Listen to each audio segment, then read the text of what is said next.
May the words of my mouth and the meditation of our hearts be acceptable in your sight, O God, our strength and our Redeemer. Amen.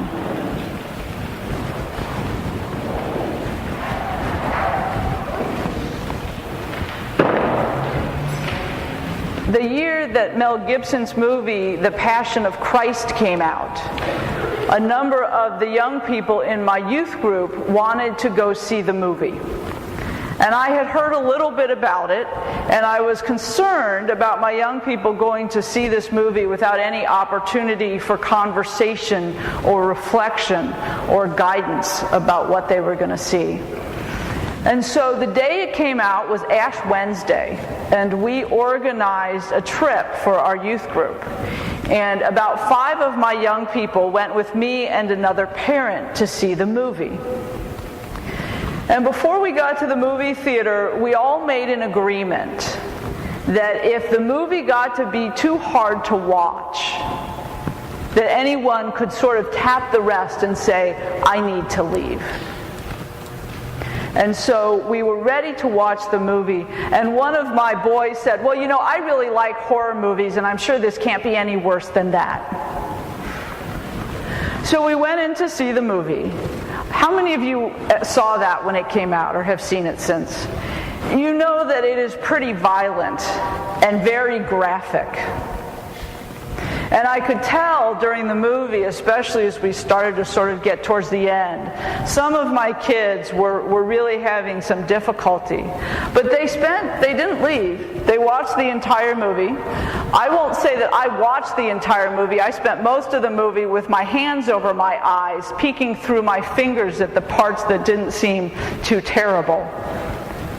But we stayed for the entire movie, and then afterwards we went out to just sit together and have some coffee and conversation about the movie.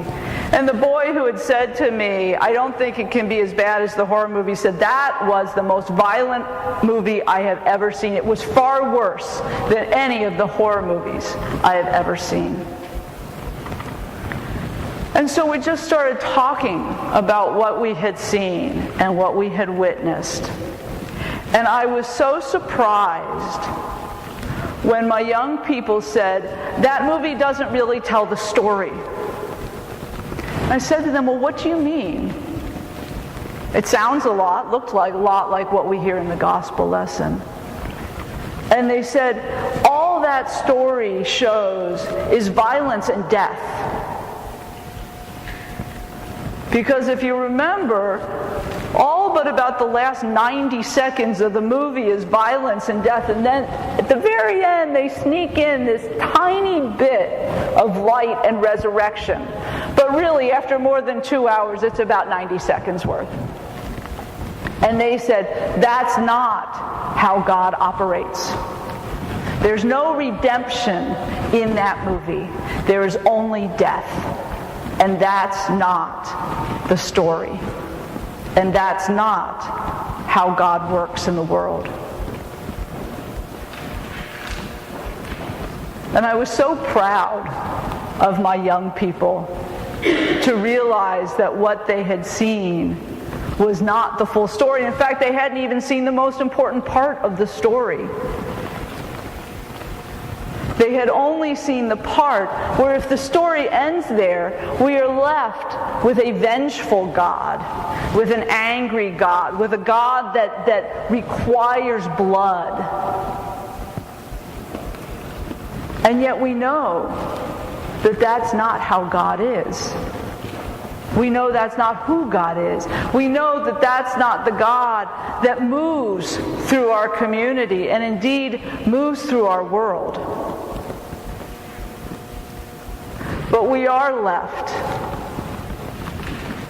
with this story, some of it very graphic, about suffering.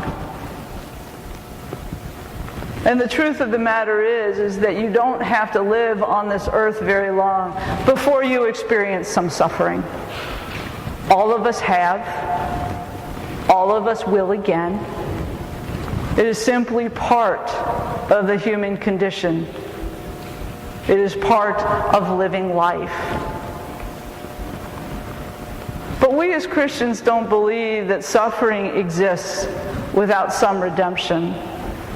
And we don't believe that God just leaves us to suffer alone. We believe that God walks with us through that suffering. That God walks with us through those periods of darkness. That God holds us when we need to be held. And I think indeed God weeps with us when we weep. And if we think about the story of the crucifixion, we actually can see God's action in it over and over and over. In the women who walked the way with Jesus, with Simon of Cyrene, who carried the cross when Jesus stumbled, and with the faithful who kept vigil and witnessed there at the foot of the cross. Jesus was not abandoned. Jesus was held by God with the actions and compassion and companionship of those who bore witness to that day. And the same is true for us. We don't suffer alone. God walks with us. God provides us companions along the way. God supports us when we stumble. And I often think once the suffering is past and we are through, we often see some bit of redemption in it. It is never just left for naught.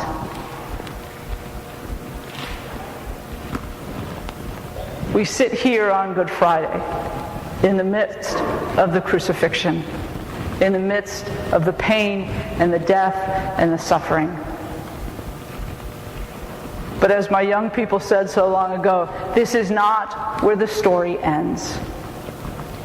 We sit here in recognition of the human condition, but with the understanding that God has never left us. That God sits here with us and holds us and guides us. Amen.